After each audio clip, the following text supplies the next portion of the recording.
Welcome to XYPN Radio, where your host Alan Moore brings you into a community of fee-only financial planners who want to profitably and successfully serve Gen X and Gen Y clients. If you're ready to get the knowledge you need from leaders in your field, learn from forward-thinking advisors, and take action on your own goals, XYPN Radio is the show for you. Here's your host.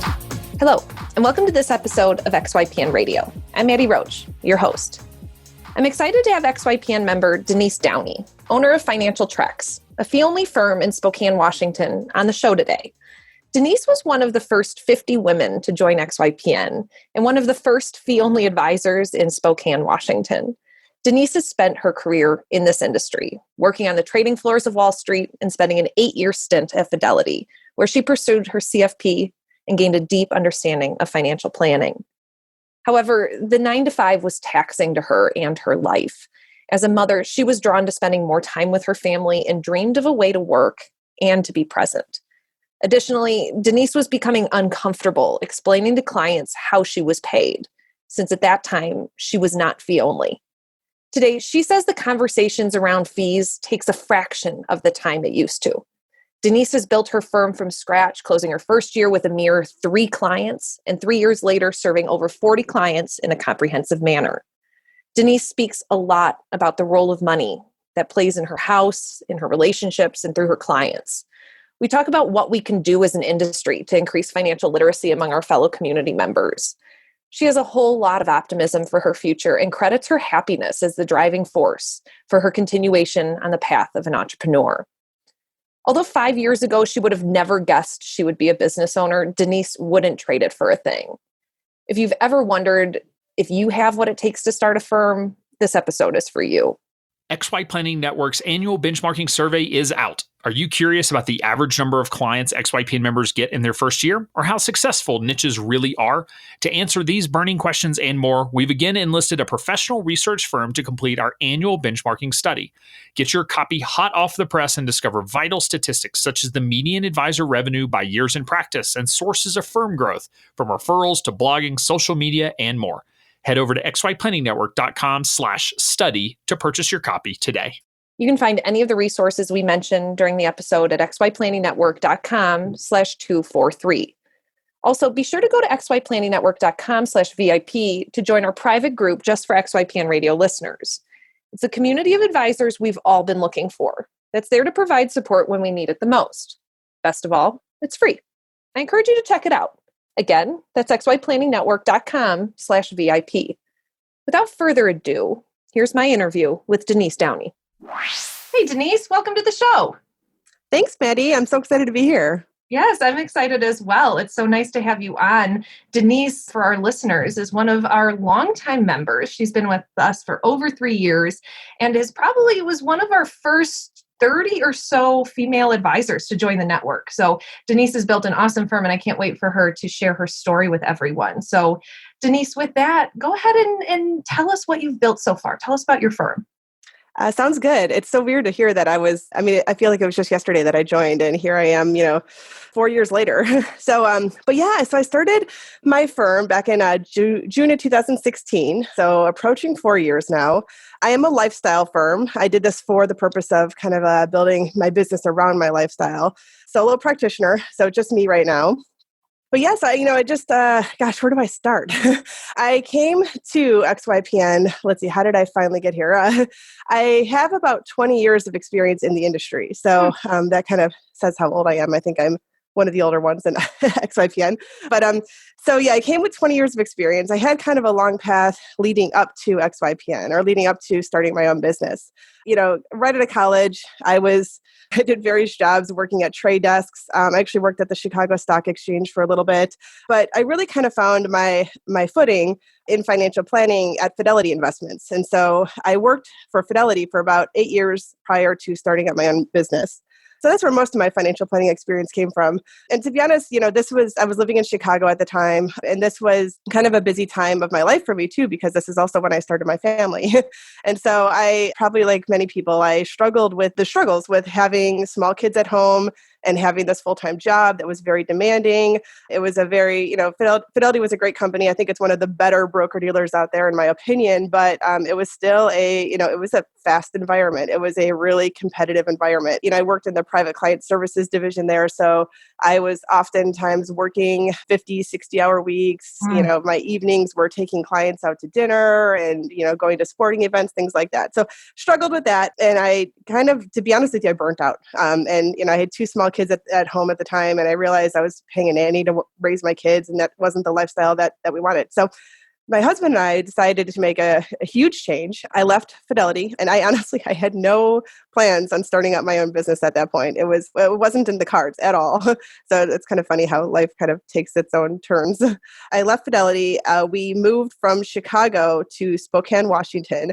So drastic life change. And that was essentially so we could, in my opinion, it's a better place to raise kids here. But it also, the cost of living is a lot less here. So we wanted to set up a lifestyle where we could survive on one income. And, to be honest, when I was working full time, I was the primary breadwinner. So it was a big change losing my income, having me stay home with the kids for a little bit, and then surviving on my husband's income. So anyway, we moved out to Spokane.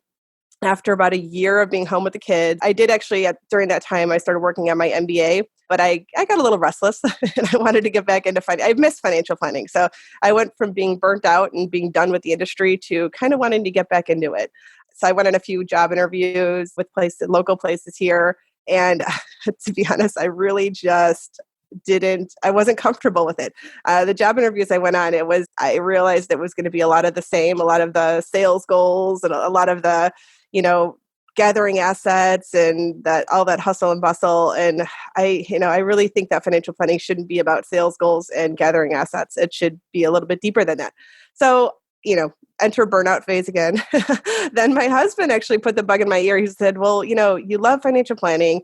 You're good at it. Why don't you do it on your own? Just be kind of a consultant, and you don't have to work for anybody else. You could, set up your own firm and go on your own. So after the initial, oh my God, no, what are you talking about? I thought about it, and then I decided, maybe I could do this. I don't know, keep it simple and, just kind of be a consultant. That's the term I kept using in my mind. So did some Google searches and stumbled across XYPN. And then I reached out to a couple of the members at the time, looking at their websites. This sounds funny, but one of the really comforting facts, once I found XYPN, I was really attracted to the fee-only way of doing business. I had never heard of that before. So it was really interesting to me to work in that capacity. And then I started looking at some of the member firms' websites, and it seemed like such a good fit. I saw it just seemed comfortable. I saw the pictures of these financial planners on the websites. They were wearing T-shirts and jeans, in my experience, financial planning was, you put on a suit, you go into an office with a mahogany desk with fancy artwork on the wall, and you take your clients to steak dinners. But that made me realize that it didn't have to be that way. And I could set up a firm and do it my own way. And so anyway, so that's how my business started. I know that was a really long way of answering it, but that's how my business started. No, I appreciate it. I think you've laid a really good outline of what we're going to dive into. There's a lot of inflection points of what you've just shared with us.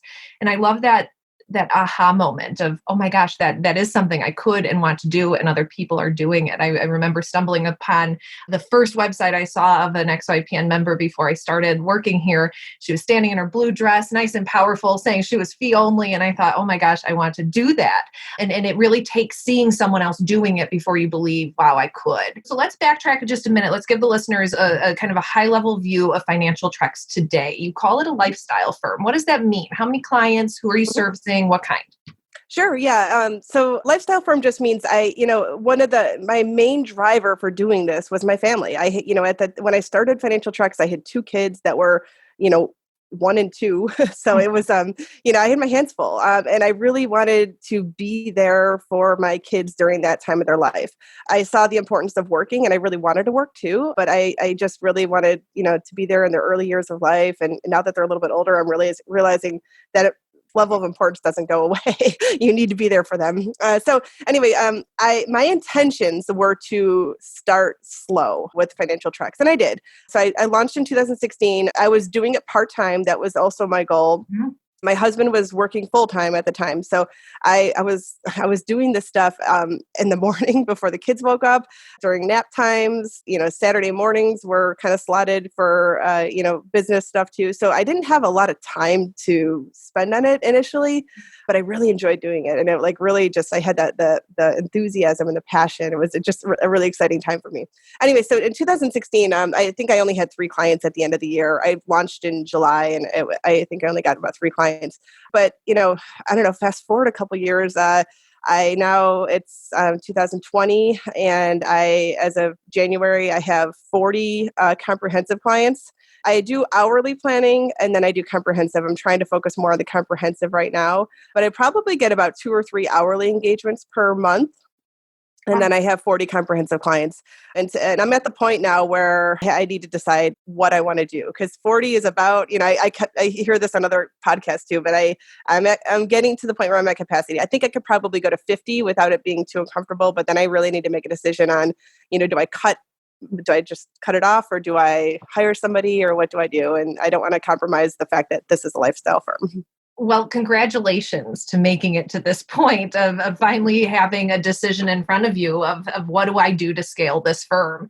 I'm very, very impressed that you have 40 comprehensive clients and you still really call this a lifestyle practice. I mean, to me, that sounds like a real full-time job. And one clarification is actually, and this was exciting news too. In July of 2019, my husband and I crunched the numbers, and we decided that it was time for him to quit his full-time job. And so now I am officially doing it full-time as of July 2019. So he is the primary caretaker of our now 3 kids. Wow. And so he does, he works part-time and I'm working full-time now. So that's exciting. I never in a million years thought I would be able to do that. So it's really exciting. I'm very impressed. And I enjoy hearing about kind of the relationship aspects of how all of this happens. A lot of people spend years preparing to start their firm. They're saving money. They, as you described earlier, that you had been the primary breadwinner for a while, and then you decided to leave your job even without knowing that you were going to start this firm. What was that like for you and your husband to work through that? And without knowing that you were going to start a firm, were you ready financially to do it? Yeah, that's it was interesting. It was scary. It was so scary at the time. And I would say for maybe about a year before actually making the decision, possibly more, we struggled with it. It was a big decision to do that. And we had a really nice life in Chicago, but ultimately, when it comes down, I kind of talked to my clients about these decision-making processes too. But when it comes down to it, when my husband and I sat down one time and laid out our values, money wasn't that important to us. I mean, it's important to have enough money, but it was more important for us to be there for our kids and to not miss all those milestones, about the first time they walk, the first time they talk, and that's the ages of my kids at the time when we made this decision. So it was tough. We struggled with it for a while. Ultimately, we just made the jump. And so, and it was scary. It really was. But moving to Spokane was it was exciting. And it's a whole new town. I grew up in Chicago. I was born and raised in Chicago. So coming here to Spokane was a major life adjustment. So we, not only did I leave my job, but then moving here was just it was a huge adjustment. So, but we did good. We prioritized our expenses. We made cuts where we thought we needed to make the cuts, and we knew that this dip in income would be temporary. We knew that at some point I would re-enter the workforce. So I didn't in any way know that it would be in this capacity, but we did know that. So. But it was an exciting life change, though. It was fun to mix things up. Yeah, a lot of life changes at once, too. Mm-hmm. I'm interested in hearing how your development into being an entrepreneur went. How did it feel? And what was that like? I mean, you mentioned that this was scary. I would totally imagine that would be scary. But did you ever imagine that you would be an entrepreneur? And now as an entrepreneur of 3-4 years, what does it feel like? No, I never pegged myself as an entrepreneur. Yeah. So I kind of went, it was an interesting path because I feel like I had no idea what I was getting myself into when I launched my firm. And I know that most people do years of research and honestly, I didn't. I started researching this stuff in maybe January of 2016. In April of 2016, I joined XYPN. In July of 2016, I launched my firm. But, and I think why I moved that quickly was in my mind, I was just going to be this consultant. I was going to keep it simple. I was just going to, do this for a few clients just to keep me busy during, my downtime. And I didn't think it was going to turn out to be as big as it was. But I would say that quickly after launching my firm, specifically right when I got into the compliance part of it, I realized that it is a lot. There's a lot of hats that you wear, and there's a lot of things that you have to do, and it's not as easy as just putting a sign outside your door and saying I'm open for business. There's a lot of, technology you have to get set up. I was spoiled at Fidelity. I realized that really quickly that with their technology specifically, I would go into my office and log on to my computer and 20 programs would pop up and it would all sign me in. And if I typed in a client's data into one program, all of it would show up. And so it was really humbling to have to make all those decisions on, okay, what's my financial planning software going to be? What is my, what's my CRM going to be like? What is my billing going to be like? So to have to make all those decisions was exciting, but I have to admit it wasn't. I hadn't prepared for that really. I hadn't anticipated all the changes and all the decisions that I would have to make. One of the things that I think helped, but might have been a little bit more challenging too, was at the time that I opened my business, I was working on my MBA. My business actually became my little pet project for my MBA. So I was able to implement a lot of the topics and the strategies and the material that I was learning through my MBA program. Some of it I was able to directly implement into my business. So that was unanticipated, but it was kind of a cool thing that just kind of synced up. Totally. What motivated you to get an MBA? And in hindsight, is it a valuable addition to you being able to run your firm effectively? Yeah. So, as the MBA, it's not required for what we do, but it was always on my to-do list. Since I graduated since I got my undergrad in the year 2000, so 20 years ago, it had always been on my to-do list to get my MBA. And of course, there was all these reasons why I, didn't get it. So I made the decision to go down the MBA path before starting the business. And so I was already going down that path. And I thought that with me taking a break from work, that would be a good time to get my MBA. It wasn't required for any of my jobs or anything, but I think I had a thirst for knowledge. I just wanted to do it. I wanted to learn more. And I felt like there was so much more to learn about the business world. So that's really why I did it. Is it useful? I think it is. Yeah. I think the what I learned through the whole program was very valuable. I don't know if it's getting me more clients at all. I don't know. I think it might. I don't know if it's going to make or break someone's decision to work with me, whether or not I have the MBA. But several clients have mentioned that they're looking for, or they were impressed by the fact that I was an MBA, or so I don't know. I don't know if it really made monumental shifts in my business, but it just more so the thirst for knowledge was what it satisfied. Really impressive. And when did you get your CFP? Was that what Fidelity helped you achieve? Yeah, that was back in 2010. I got my CFP. And when you were designing Financial Trex, were you motivated to work with a certain type of person or a certain client? Were you kind of designing who you were drawn to work with and serve? Yeah, so that was interesting too. So, once I realized that I could make all these decisions and I didn't have to work with a certain, clientele, it was really empowering. And I kind of thought about who I truly liked working with. And when I was at Fidelity, I worked in their private client division. So I had the high net worth clients. By default, they were typically older clients, in retirement. And I realized that oftentimes those clients would have me help their kids who were my age. I was 30s, 40s, that might be struggling with, all the struggles that we see that generation struggle with, the buying a house and student loans and all that stuff.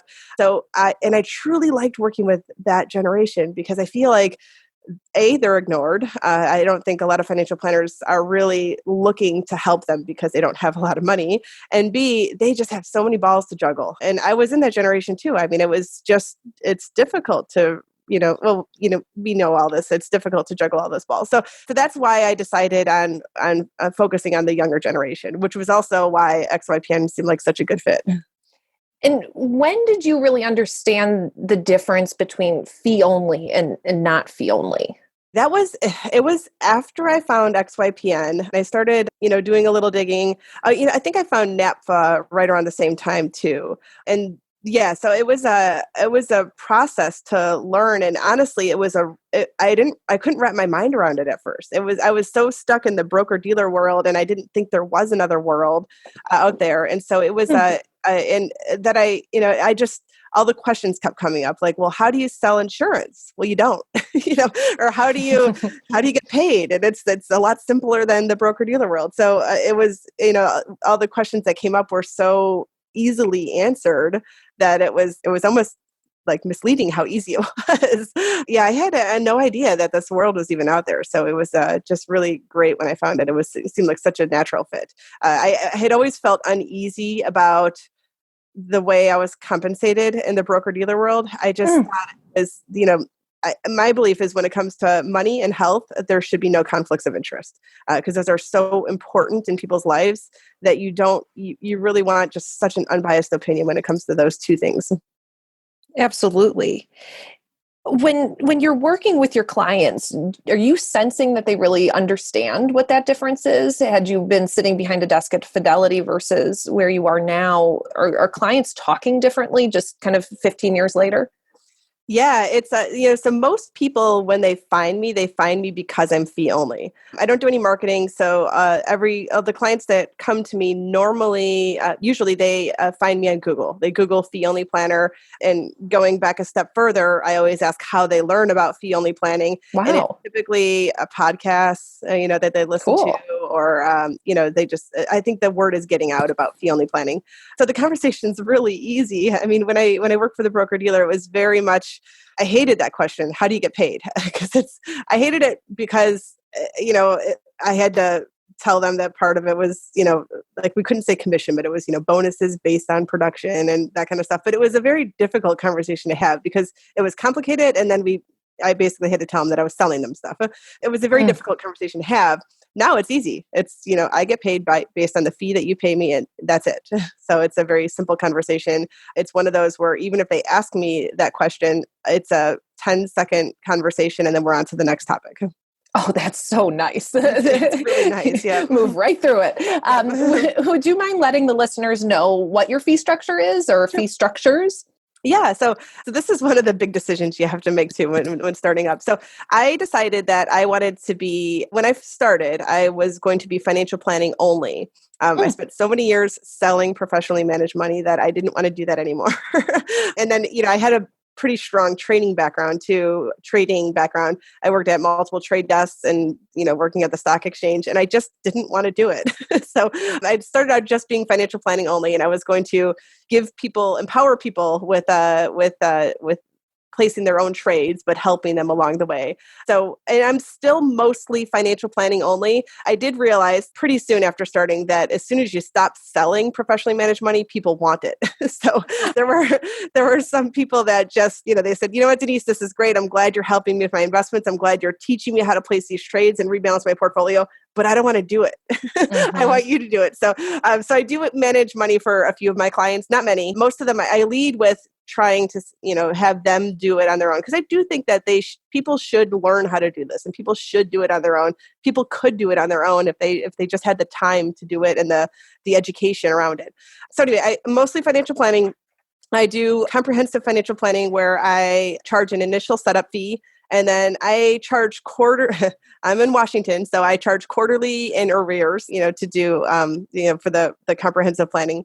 Then I do hourly planning too. I do realize, there's a lot of DIYers out there, or do-it-yourselfers out there that they don't necessarily want or need that comprehensive plan. They just might have a couple things they want to chat about, and that's it. So I keep the hourly planning out there just to satisfy that need. I hope at some point I can cut it out, but right now it's a significant part of my business. I can't really cut it out just yet.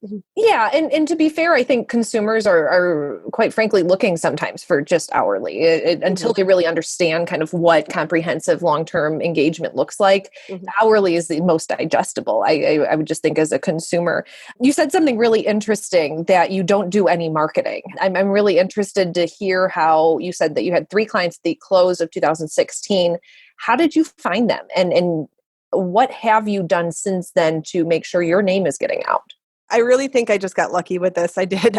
So I used to joke that my niche was that I was in Spokane because Locational niche. For a while I wasn't the only fee-only planner here, but I was the only XYPN member in Spokane up until about a year ago. Now there's, I think, 5 of us, so it's growing. But so I used to joke, if you Googled fee-only Spokane, like, I was your girl. Denise Downey. I know. So a lot of it was luck. But, since then, referrals are a really big source for me. So just word of mouth. So that's pretty much it.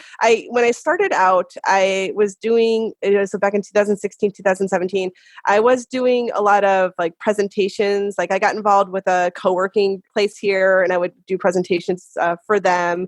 I got involved in the Spokane women's group and I was doing presentations for them, just financial literacy type things. I honestly don't know. I know that would probably resulted in some clients coming my way, but it wasn't direct. Like a couple times I've gotten people that said, hey, my friend, my mom, my sister saw you speak and I was looking for a financial planner. So they told me to call you. So it's very doing things like that. You don't get the direct clients sometimes, but it does cast a pretty wide net. And it's long term. And have you since 2016 developed a niche? So I knew you were going to ask that. Well, it's kind of found me a little bit. So I still do, and I know this is a very broad niche, but I still do focus on, I try to focus on young families. I would say about 55% of my clients are in that Gen X, Gen Y generation. The rest are baby boomers, approaching retirement. I started getting a lot of college. There's a few colleges in the area here. So I have a lot of college employees and city employees and state employees. So I've gotten to know the retirement plan here quite well. So because of that, and just because of referrals, I kind of fell into this niche of working with professors, specifically at Washington State University. I have several professors at Washington State University. So that kind of found me. I've been trying to decide if I should run with that and market it even more, or if I should just kind of let it be. I mean, it seems to be kind of nurturing itself just by the source of referrals and the fact that I've become quite familiar with the state retirement plan. Yeah. Recently, we had member Craig Jonkis and his partner on, and they talked about the University of Maine and how they've really become essentially the expert in their retirement plans and benefits package next to the person who actually runs it at the university. And that over years, it really was able to be developed into this full-blown niche. I'd like to just go back to fees for just a minute. We also recently had Scott Arnold on the radio, and he talked a lot about flat fee and that every client that he serves is charged the exact same. Mm-hmm. How do you decide how much clients are going to pay you? Yeah, so I love that idea of flat fee. I really do. It's simple. It's just, you don't have to think about it. I went through all the phases of developing all these complicated calculators based on net worth and check a box if that you have this area of complication. And I've gone through all of that stuff and it's so complicated. I generally keep it simple. So, the married couple's initial setup fee, if it's a basic married couple without any additional complications, and I can go through those in a minute, it's $600 startup fee, $500 a quarter. Single people are $500 setup fee or initial fee and $450 a quarter. If they own their own business, if they have assets like all over the place, like maybe high net worth assets all over the place, I might add $50 to that, account for the additional time I'll be spending on them. But most of my clients fall in that range. Wow. Awesome. You mentioned that since you've joined XYPN, 5 or so other advisors have popped up in Spokane. Tell me about kind of what's your perspective on this industry growing the way it is. As someone who's been a practitioner and someone here in this industry for a number of years, where do you see this industry going? And is it a good thing that we've got more and more advisors like you servicing clients? I love it. I really do. A few of them, I think, were hesitant to reach out to me because they didn't want me to, see them as competition. But I love it. We have a monthly meetup where we all get together, and there's actually a few stragglers that are not currently part of XYPN that hopefully will be soon that join us. But I think it's great. It's really good just to have a community here. And, additionally, I don't think it's competition at all. In fact, I've seen my business go up since they've joined. And I don't know if it's any correlation, but I do not see them as competition at all. There's so many people out there that need help that, the more the merrier. A lot of them have specific niches, which I guess helps too. And then I've been actually able to refer some clients that maybe aren't a good fit for me over to them. I try to be virtual only, but a lot of people like to still meet in person. And so depending, and I'm okay with meeting once in person, but I really truly want to kind of foster that virtual relationship. So if clients are just not comfortable with that, there's a couple of them that have offices and that are okay with that. So it's really nice to have options and to be able to say, you know what, I'm not a good fit for you. Because I have a really hard time saying no to people. So it's really good to say, you know what, I'm not a good fit for you, but here's an option rather than saying, no, like I can't help you.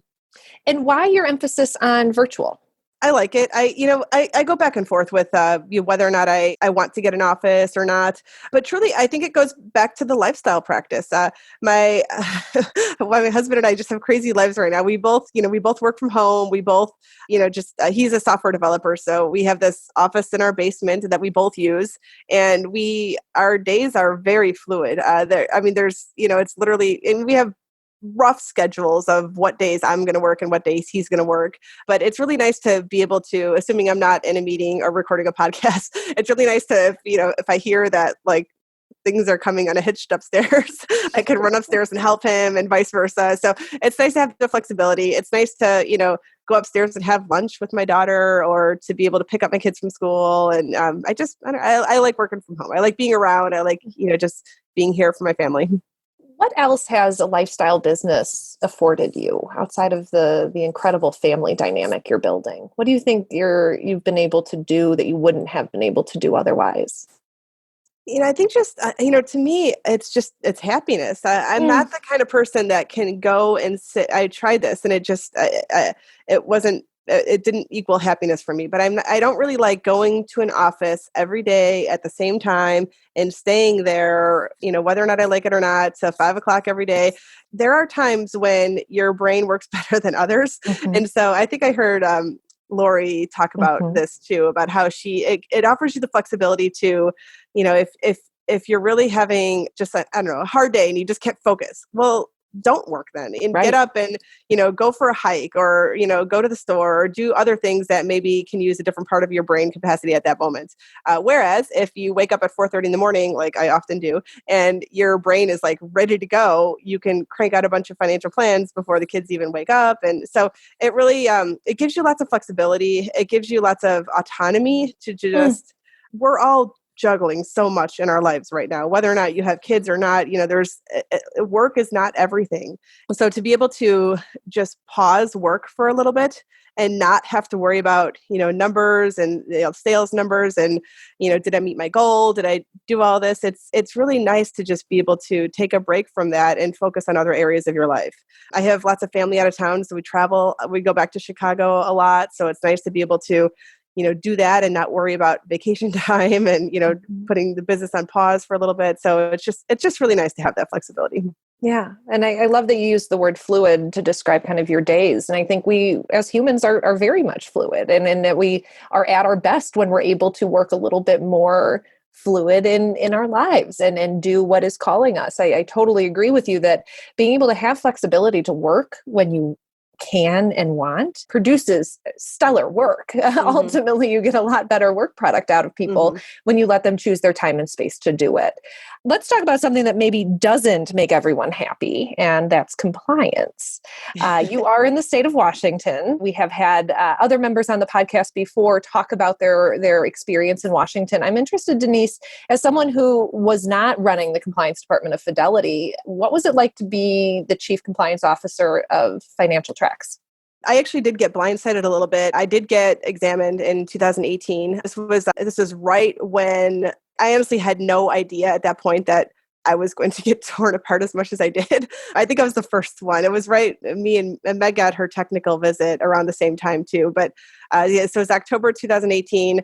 I went into I think it was in August of 2018, I got the notice that I would be examined. And the first hurdle, and I thought it was the only hurdle, I had to produce, I think it ended up being over 400 files to them before the actual examination. They required all the books and records stuff. So like all of my specific account statements, all of every single invoice I ever sent to a client, things like that. I think at the time I only had 18 clients. So it wasn't, I mean, it was bad, but I kept thinking, gosh, if it happens again, which I'm sure it will, like it's just going to be that much bigger. So anyway, I got a little bit blindsided. It derailed my business, while I was going through the examination. And then the examination happened, and that was, and everybody knows the story. The Washington State does not like monthly retainer, and so I made the changes. I went through my period of panic and anger and all that, but I'm good now. I'm dealing with it. I found a way to make it work.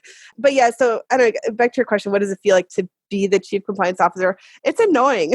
I don't know how else to explain it. It really is. It's a lot of my time. It really is. And there are days when I throw out my hands and say, like, is this even worth it? Because one of the things I really wanted to do when I got into this business was to make myself affordable enough for people that truly need financial help to get financial help.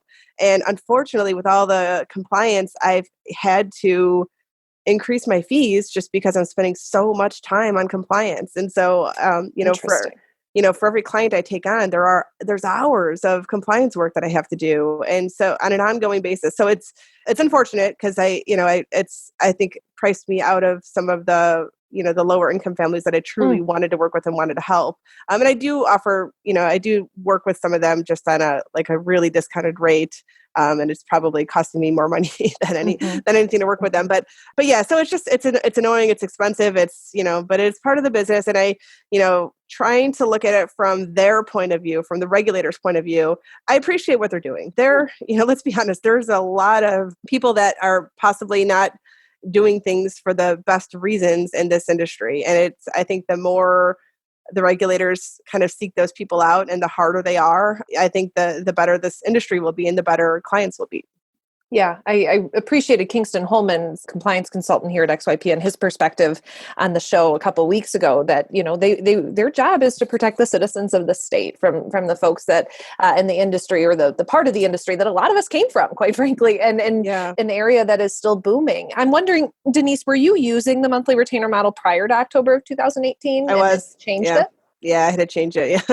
Yeah. Yeah. Their big thing is they don't want you to charge for a period where you did not provide any services. And they specifically said that they don't consider emails services. They don't consider newsletters services. They want actual financial planning. So they were very, very specific about that.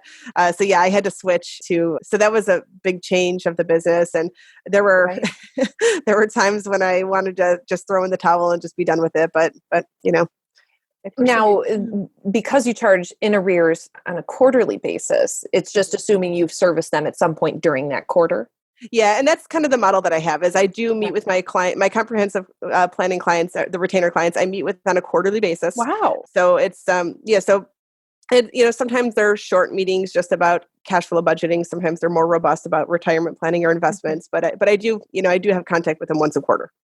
Did the servicing change for you when you had to go from monthly to quarterly, or was it just kind of the back end compliance work? No, just the back end compliance work. So I was already doing the quarterly, and I even tried to explain that to the regulators, saying, it's just a matter of cash flow for the clients. It's spreading out the quarterly fee over 3 months, but they were not okay with that. How was the conversation with your clients about it? It was fine. It was, I was kind of dreading it, but, again, I didn't have too many clients, and all of them I had a really good relationship with. And so it was really just, I kind of explained, that I was, the state came in and that they requested this. And I said, why? And I think that they understood that they kind of rolled their eyes with me and said, okay, I understand you just have to do this because you're being asked to do that. But I also understand why the state is asking you to do this, because it's, lots of red tape because there's other people in the world that might abuse this model. So, but most of them were okay with it. Great. Actually, all of them were okay with it, I should say. What's the breakdown of folks that are local to Spokane versus not for your clients? So that was kind of a shock to me. And, when I started my business, I thought it would be nationwide clients, but most of them are local. Most of them are local here, and they're okay with working virtually, but I think they just like that I am local to Spokane. So I don't have the exact numbers, but I would say it's about 70% local to Spokane and 30% nationwide. Great. So you have alluded to and have proof of being an ever and nonstop learner. What would you say you feel like is your weakest part of all of this right now? Where do you think you can improve, and what do you do to continually learn? One of the areas that I would like to get stronger on, just because, coming from the broker dealer world, I had no experience with this, is like the cash flow and budgeting. And it's very specific. I have taken lots of, webinars about it. I've done lots of CE about it. I've, attended some of the Steve Crawford webinars, and I've seen him at the XYPN Live. But what I struggle with, and I don't know if this is something you could learn, but I feel like budgeting is it's very personal, and it's very hard to keep people really aware of where their money's going, and the ability to make the decisions on where to make the cuts. So that's one specific area. I think I could learn more about student loans. That's one of my areas where I have a lot of clients with student loans, and that is just every time I learn more, I realize there's more to learn. So it's just kind of a huge iceberg for me. Mm-hmm. And when you have potential clients in front of you, what are their biggest needs typically? What are they really looking for as people design their firm around working with young people? What are some of the biggest hot button issues? I think most of my clients come to me because they're at the point in their life where they're starting to make a little bit of money. They have decent jobs. A lot of them have small children, so they just started a family or are thinking about starting a family. And they have that conflict of, okay, I have this extra money every month. I have debt. I have goals. I have, I want to buy a house. I want to save for retirement. I have kids I want to save for college, but I also have student loans and mortgage. So what do I do? I have all these things that are calling my money in different places. So how do I allocate my money towards all of these different goals that I have? So that's probably, broadly speaking, the biggest reason why people come to me. I've had a couple people explain that they feel like they're now an adult and that this is what adults do, so they should come to me. So, and it's one of those, like, you don't know what you don't know, so they come to a financial planner and say, okay, I think you can help me, but I don't know how or why or what. So what can you give me? But those are fun. What is your go ahead.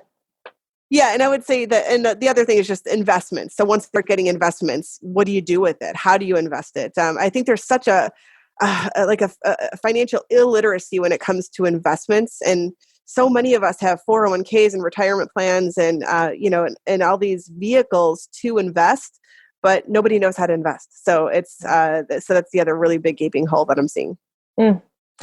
What would you say is your differentiator from other advisors? What have you developed a specialty or specific focus that you really enjoy the most and you think you're an expert at? I don't know if it's like a specific topic. I have a pretty strong trading background, but I'm not sure if people are interested in that, because most people aren't really trading. Mm-hmm. I would say, I think what draws people to me, though, is I have such a passion around financial literacy. I just touched on it. It pains me to see some of the financial hardships out there, because I think that a lot of them could have been alleviated with just a little bit of education. And I think the industry as a whole is really lacking in providing this. Financial planners have a tremendous opportunity to educate clients on their finances, and we don't. And I could tell you that, coming from the broker dealer world, most of the time the financial planners don't, because they don't want to give away their secrets. I guess that's how they feel. So I've received lots of sales training in my career about how to essentially talk down to clients and use words that they don't understand, so they feel overwhelmed, so they'll turn over their money to management. So I just think financial planners, for whatever reason it is, they do a terrible job at educating their clients on how to manage their money. So I really focus on the financial literacy component of it, and understanding, not just, okay, you should be in a balanced portfolio, but why should you be in a balanced portfolio? What is it what is it going to mean to your life to be in a balanced portfolio? What does it mean when the market goes up? What does it mean when the market goes down? And, so just providing all that education, I think, really empowers people, and it makes them feel good about their financial planning.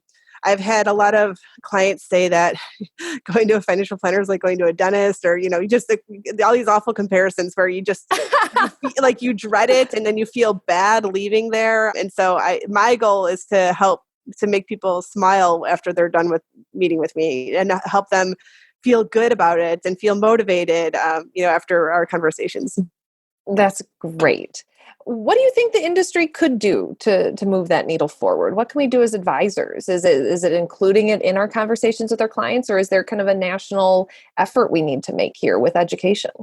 I don't know. That's a good question. I think it starts young. I think, one of my passions is trying to figure out how to get the kids involved. And so I've gotten close. I found one organization that really, promotes financial literacy in kids, but it starts there. So how many of us went to college and left college with a bunch of credit card debt because we got a credit card because we wanted a free t-shirt, or, so they just swipe so easily. I know and I majored in finance and I still walk away with a bunch of credit cards, but, so it starts there. I mean, helping people realize what compound interest is and what the APY is and all that stuff before they graduate high school, before they even go to college. It starts there. But, as far as us as financial planners, we can help talk to our clients, just having conversations about it and not just telling them what they should do, but why they should do it. And I think it really, it resonates. And I think that the XY generation, they are the generation that wants to know the why. They want to know, there's, all the YouTube videos out there that, kind of explain everything how to do.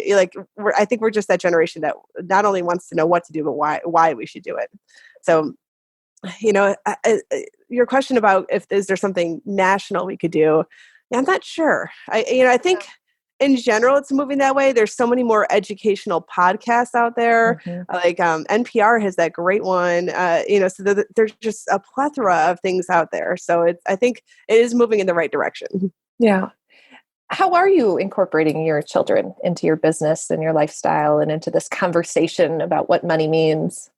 So that's fun. I like doing it. So I have my kids now are, I have a second grader, I have a kindergartner, and then I have a almost 2-year-old. So it's, so we have our hands full, of course, the whole house. Yeah, right. Exactly. So I found this, I guess I'll give a plug for this organization. I found this organization through my kids' school, their elementary school. It's called Junior Achievement. I don't know if, it's a nationwide organization, but it is an organization. It's a nonprofit that focuses on financial literacy. And it starts from kindergarten, and it goes all the way, I think, through high school.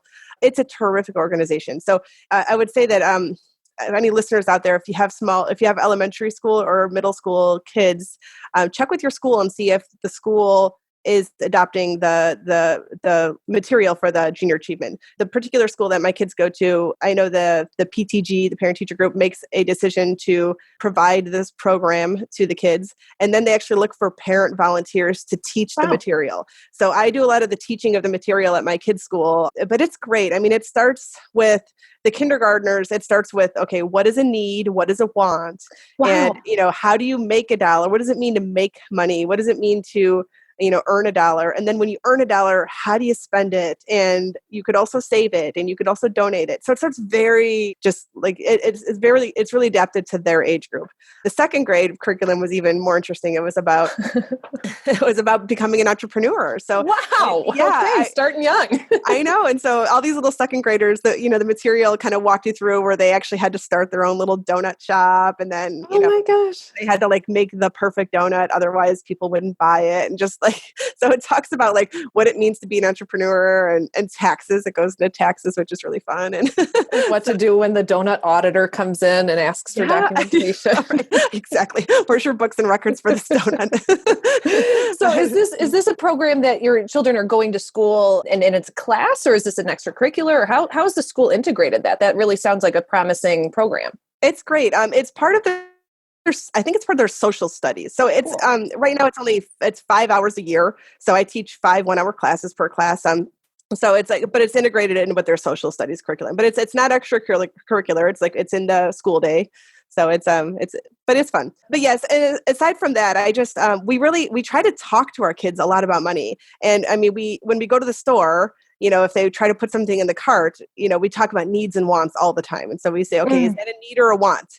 And then if they say it's a want, which typically it is, because that's what kids want, then we involve them in the decision of, okay, well, we only have a limited amount of money for a want. So is it truly like, do you want to spend your limited dollars on this want, or should we maybe go to the water park this weekend, or, spend or save up for that, or, so we kind of involve them in rather than saying like, no, you can't have that. We just involve them in it. And it's gotten them to think. And then I hear them talking about, what they want to save their money for, what big want they want. And so it's kind of cool to see it get kind of woven into their thought process. It's not perfect.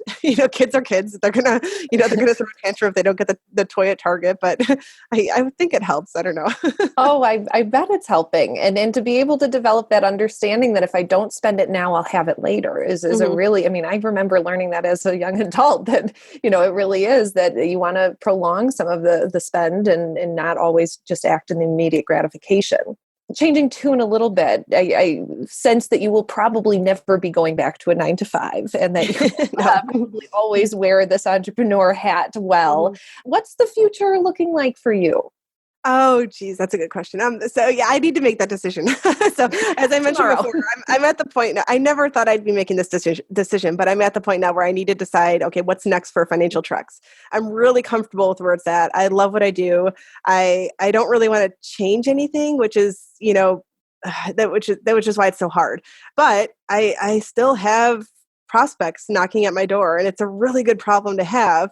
But I do need to decide: do I just shut it off, or do I hire somebody? Hiring somebody really scares me, and I feel like that's a whole other can of worms that I'm not sure I want to open. As it stands right now, I have kind of an interim solution where I have a paraplanner that I've hired through. Actually, she's another XYPN employee or an XYPN member, and she's fantastic. And so she is in Washington too, which helps. But she just kind of helps me out when I get a little bit, bottlenecked or overwhelmed. So it's really great having her on board. So for now, she is like just perfect. She's what I need. But yeah, I don't know. I definitely don't. I don't want to build an empire. At most, I could see having 1 or 2 more employees. But yeah, that's what I kind of need to decide, and I've been agonizing over that. Yeah, I ask only because some other members have done it recently, and we've had them on the podcast. Any entertainment of this partnership idea of actually going in with someone else as opposed to just hiring them as an employee? Yeah, I wouldn't be opposed to that if I found the right partner. Of course, that's scary in itself. Like another marriage. Yeah, right, exactly. So it's I wouldn't be opposed to it. I think there's a tremendous amount of benefits to doing something like that. The benefits I see would be just having another brain. Like I think I'm doing a good service to my clients, but I bet somebody could come in and say, "Hey, why don't you do this way or do this way?" And I bet there's a lot of ideas out there that I could benefit from. And I think 2 brains are better than 1. And then the other big thing is the business continuity. So I often think about what, if something were to happen to me, what would happen? So what would happen to the business? What would happen to my clients? So it would just be nice to have that, or even something, not as tragic as that, but what if I go on vacation and I don't want to have to answer emails when I'm on vacation? Could somebody else do it? And so, yeah, so I do see a lot of benefits in the partnership, but that it scares me to find the right fit. I think it would be a really difficult thing to do. Yeah. What are you most excited about looking forward? I guess just the future. When I look back 4 years, I never would have thought I would be doing, or even 5 years, when I was still working in a broker dealer, I never would have thought that I would be where I'm at today. So what does that mean for 5 years from now? I don't know, but to me, that's exciting. I know to some people that would be daunting, but it's exciting to just see where this goes. It's scary, but it's exciting. But I never would have anticipated seeing the success that I have. And so that in itself is exciting. But yeah, I don't know. The industry itself is just ever evolving. So there's that's changing. And then there's like Spokane as a city is changing. We're seeing more, more advisors here, more population growth and all that. So there's just a lot that could change and a lot that will change. So it's really exciting. I'm excited to see what that entails. Yeah, your optimism is inspiring. I love being able to look at the future and look forward to it. I think that's a privilege to be able to do, and it shows the kind of hard work that you've put in to build the life that you want. To speak directly to our listeners, maybe some folks that haven't yet left the broker dealer or haven't really started this journey to developing their dream life, any pieces of final advice for them? if it's something that you want to do, just do it. Find a way to make it happen. I mean, yeah, there'll be some sacrifices at first, and it's a lot of hard work that you don't get paid for initially, but it's just so rewarding. And I kind of feel like once it gets into your mind, it's hard to get out of your mind until you actually act on it. So I would say, just do it. I kind of jumped blindly, maybe too blindly into this, and it was definitely overwhelming at times, but it was worth it. It was worth it. So just follow your dream. Absolutely. And where could our listeners find you? As far as my website or are you on social media? Are you active on Twitter or anything like that? I'm on Twitter. I am on Facebook and LinkedIn. So. Awesome. We'll include all of that in our show notes. Denise, what a wonderful conversation. I've learned so much more about you and what you're building. And thank you for having the impact on this industry that you have. It's people like you who are tipping that needle forward and bringing more and more people kind of into this educated realm of what money is and how it can be, starting from your children to your clients. Thank you so much. And I look forward to seeing how the listeners enjoy this episode. Great. Well, thanks so much for having me. I've been listening to these podcasts for years now, so it's great to be a part of them. Now you get to be on it. Thank you so much. All right. Thanks, Maddie. XYPN Network's annual benchmarking survey is out. Are you curious about the average number of clients XYPN members get in their first year, or how successful niches really are? To answer these burning questions and more, we've again enlisted a professional research firm to complete our annual benchmarking study.